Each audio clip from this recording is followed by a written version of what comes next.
बोलो सियावर रामचंद्र जी की जय। पवन सुत हनुमान जी की जय। कही अस ब्रह्म भवन मुनि गयो, आगिल चरित सुनौ जस भयउ। पति एकांत पाई कह मैना, नाथ न में समुझे मुनि बैना। यूं कहकर नारद मुनि ब्रह्मलोक को चले गए। अब आगे जो चरित हुआ उसे सुनो। पति को एकांत में पाकर मैना ने कहा, हे नाथ, मैंने मुनि के वचनों का अर्थ नहीं समझा। जो धरु बरु कुलु होई अनुपा, करी विबाहु सुता अनुरूपा। नात कन्या बरु रहु कुवारी, कंत उमा मम प्राण पियारी। जो हमारी कन्या के अनुकूल घर वर और कुल उत्तम हो तो ही विवाह कीजिए, नहीं तो लड़की चाहे कुंवारी ही रहे। मैं अयोग्य वर के साथ उसका विवाह नहीं करना चाहती, क्योंकि हे स्वामिन, पार्वती मुझको प्राणों से भी ज्यादा प्यारी है। जो न मिलई बरु गिर जहीं जोगु, गिरी जड़ सहज कहीं सब लोगु।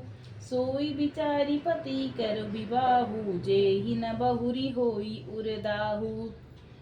यदि पार्वती के योग्य वर ना मिले तो सब लोग कहेंगे कि पर्वत स्वभाव से ही जड़ मूर्ख होते हैं। हे स्वामी, इस बात को विचार कर ही विवाह कीजिएगा, जिसमें फिर पीछे हृदय में संताप नहीं हो।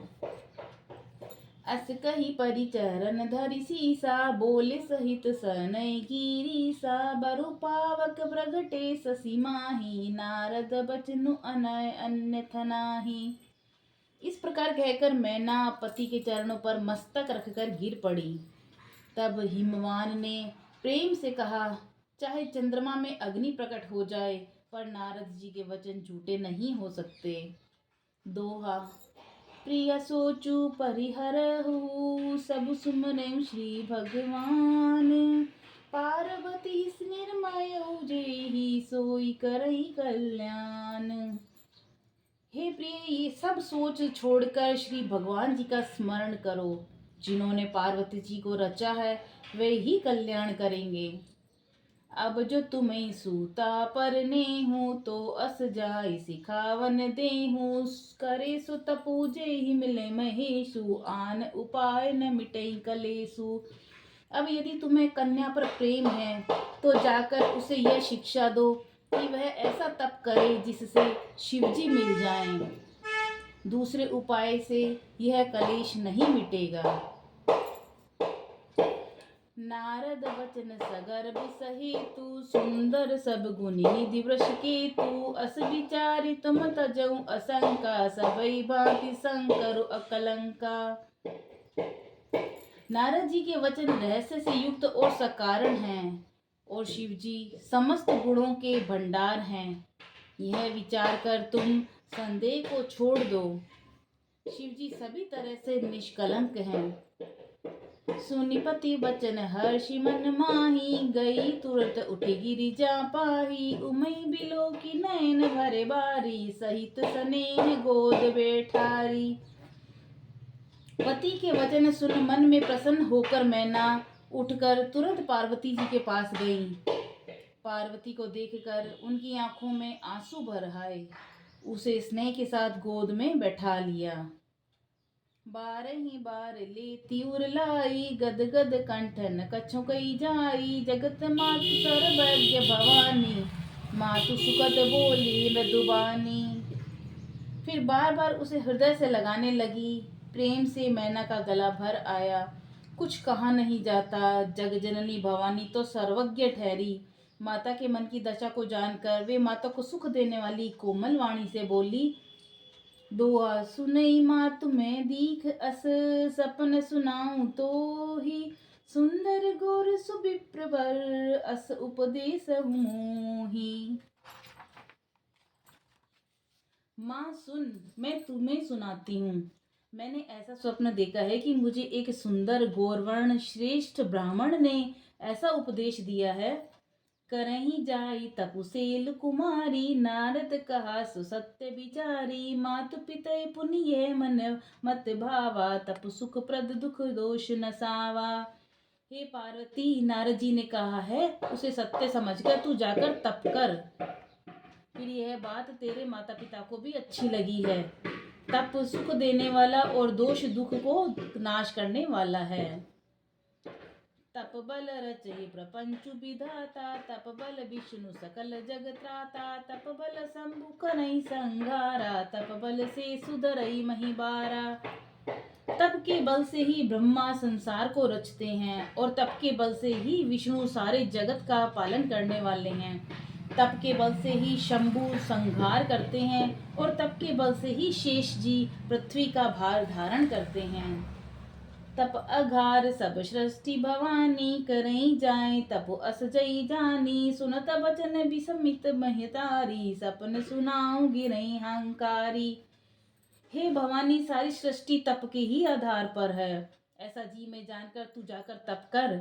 यह बात सुनकर माता को बड़ा अचरज हुआ और उसने हिमवान को बुलाकर वह स्वप्न सुनाया। मातु पितय बहुविधि समुझाई, चली उमा तप हित हर्षाई। प्रिय परिवार पिता अरु माता, भय विकल मुख आव न बाता। माता पिता को बहुत तरह से समझाकर बड़े हर्ष के साथ पार्वती जी तप करने के लिए चली गईं। प्यारे कुटुंबी पिता और माता सब व्याकुल हो गए, किसी के मुंह से बात नहीं निकलती। दोहा। वेद सिरा मुनि आई तबई, सबई कहाँ समुझाई। पार्वती महिमा सुनत रहे, प्रबोध ही पाई। तब वेद शिरा मुनि ने आकर सबको समझाकर कहा। पार्वती जी की महिमा सुनकर सबका समाधान हो गया। उर्धरि उमा प्राण पति चरना, जाई विपिन लांगी तपु करना। अति सुकाम सुकुमार न तपु, तनु तप जोगु। पति पद सुमरि तजऊ सब भोगु। प्राणपति शिवजी के चरणों को हृदय में धारण करके पार्वती जी वन में जाकर तप करने लगीं। पार्वती जी का अत्यंत सुकुमार शरीर तप के योग्य नहीं था, तो भी पति के चरणों का स्मरण करके उन्होंने सब भोगों का त्याग दिया। नित नव चरण उपज अनुरागा, बिसरी देह तपई मनु लागा। संबत सहस मूल फल खाए, सागु खाई सत वर्ष गवाए। स्वामी के चरणों में नित्य नया अनुराग उत्पन्न होने लगा। ऐसा तप में ऐसा मन लगा कि शरीर की सारी सुध बिसर गई। 1000 वर्ष तक उन्होंने मूल और फल खाए, फिर 100 वर्ष तक साग खाकर बिताए। कछु दिन भोजन बारी बतासा, किए कठिन कछु दिन उपवासा। बेल पाती मई परई सुखाई, तिन सहस संबत सोई खाई। कुछ दिन जल और वायु का भोजन किया और फिर कुछ दिन कठोर उपवास किया। जो बेलपत्र सूखकर पृथ्वी पर गिरते थे, 3000 वर्ष तक उन्हीं को खाया। पुनि परिहर सुख नाउ परना, उमई नाम तब भयो अपर्णा। देखी उमई तब खीन शरीरा, ब्रह्म गिरा भे गगन गंभीरा। फिर सूखे पत्ते भी छोड़ दिए, तभी पार्वती का नाम अपर्णा हुआ। तब से उमा का शरीर क्षीण देकर आकाश से गंभीर ब्रह्मवाणी हुई। दोहा। भयो मनोरथ सुफल तब, सुनु गिरिजा कुमारी। परिहर दुसो कलेस सब, अब मिलहि त्रिपुरारी। हे पर्वतराज जी कुमारी, सुन, तेरा मनोरथ सफल हुआ। तू अब सारे असहाय कलेशों का त्याग कर दे, अब तुझे शिवजी मिलेंगे। अस तपु कानून कीन भवानी, भय अनेक दरि मुनि ज्ञानी। अब उर धरऊ ब्रह्म बरबानी, सत्य सदा संतत सुचि जानी। हे भवानी, धीर मुनि और ज्ञानी बहुत हुए हैं, पर ऐसा कठोर तप किसी ने नहीं किया है। अब तू इस श्रेष्ठ ब्रह्मा की वाणी को सदा सत्य और निरंतर पवित्र जानकर अपने हृदय में धारण कर।